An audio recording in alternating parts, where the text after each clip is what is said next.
Nazywam się Adam Świć, jestem dyrektorem Domu Kultury w Kocku. Z zawodu jestem polonistą.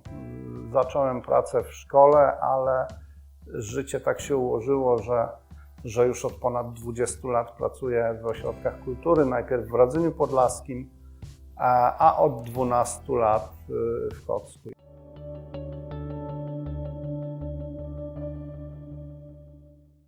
Na początku to właściwie było wyobrażenie, że seniorów trudno wyciągnąć z domu. Przerwać ich taką rutynę polegającą na tym, że senior musi opiekować się wnukami albo obrabiać działeczkę i robić na drutach, siedząc w domu albo na ławce przed blokiem. Ale to było tylko wyobrażenie. Okazało się, że wcale tak nie jest.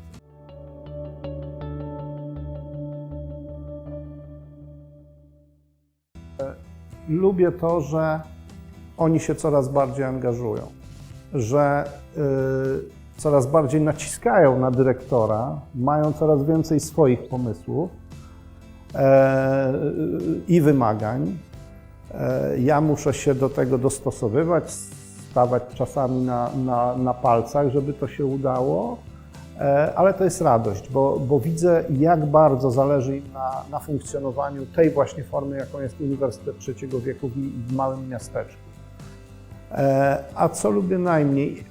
Najmniej lubię rutynę. Staram się po prostu z tym walczyć, natomiast ta rutyna w działaniach z seniorami jest potrzebna.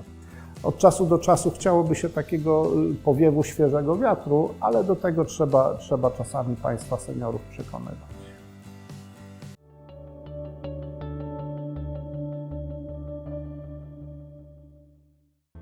Jeśli używamy sformułowania opieka nad osobami starszymi, to jest to absolutnie dziedzina wiedzy szalenie wymagająca i jasne, że wymaga szczegółowej wiedzy.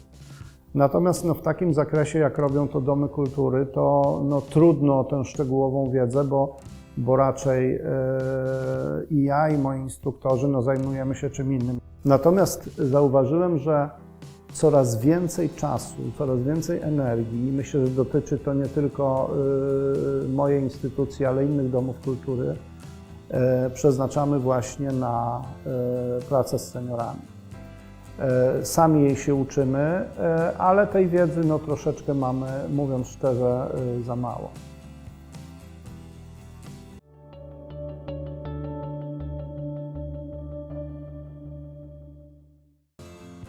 Moja wiedza w pracy z seniorami opiera się absolutnie na codziennej praktyce pracy z nimi. Ileś lat już tego doświadczenia się zebrało, także myślę, że to procentuje. Nie miałem jakichś fachowych szkoleń, ale myślę, że praktyka jest tutaj rzeczą absolutnie najważniejszą i rzeczywiście, jak obserwuję siebie z początku tej pracy z seniorami, a dzisiaj wiem, że już wiele rzeczy przychodzi mi absolutnie dużo prościej, dużo łatwiej, bo to z praktyki wynika.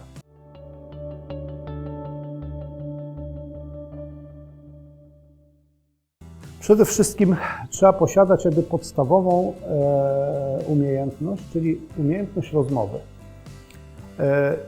Nie z każdym rozmawia się tak samo. Wymaga to na pewno cierpliwości, ale też treningu. Wymaga to też umiejętności odkładania czegoś na później.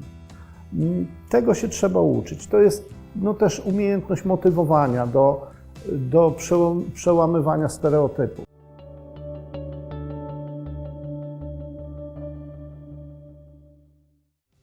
W ogóle umiejętność motywowania w pracy z każdą grupą wiekową jest bardzo ważna. U seniorów jest ona tym bardziej ważna, że często od jej skuteczności zależy w ogóle skuteczność pewnych działań, jakie podejmujemy. I ta motywacja, ona musi być i cierpliwa, i ze zrozumieniem pewnych ograniczeń wynikających a to ze stanu zdrowia, a to z wieku, ale mogę dać przykład motywowania grupy do zajęć tak zwanego aerobiku wodnego. My nie mamy w Kłodzku basenu, trzeba było zorganizować transport, tutaj pomogła gmina, ale mając do dyspozycji busa raz czy 2 razy w tygodniu, zastanawiałem się, czy uda mi się wszystkie miejsca w nim zapełnić, tak żeby to jakby też z ekonomicznej strony miało rację bytu, żeby burmistrz nie powiedział, a jeżdżą 3 panie, więc zabieramy ci tego busa. Chodziło o to, żeby było ich 14 czy 18, tyle ile było miejsc. I wtedy trzeba było użyć tych argumentów, że ale na przykład Uniwersytet Trzeciego Wieku w Radzyniu już to robi od 3 sezonów. Możemy zadzwonić do kogoś stamtąd, może przyjechać do nas, opowiedzieć, jak to wygląda, jak to funkcjonuje i sami się przekonacie. Zróbmy zajęcia próbne, one nie będą nic kosztować, z waszej strony to tylko będzie potrzeba wzięcia stroju kąpielowego i po tych zajęciach podejmiecie decyzję, ja nie będę na was wpływał i tak dalej, i tak dalej. I tymi małymi kroczkami osiągnęliśmy to, że ten jeden bus się okazał absolutnie za mały do wszystkich chętnych.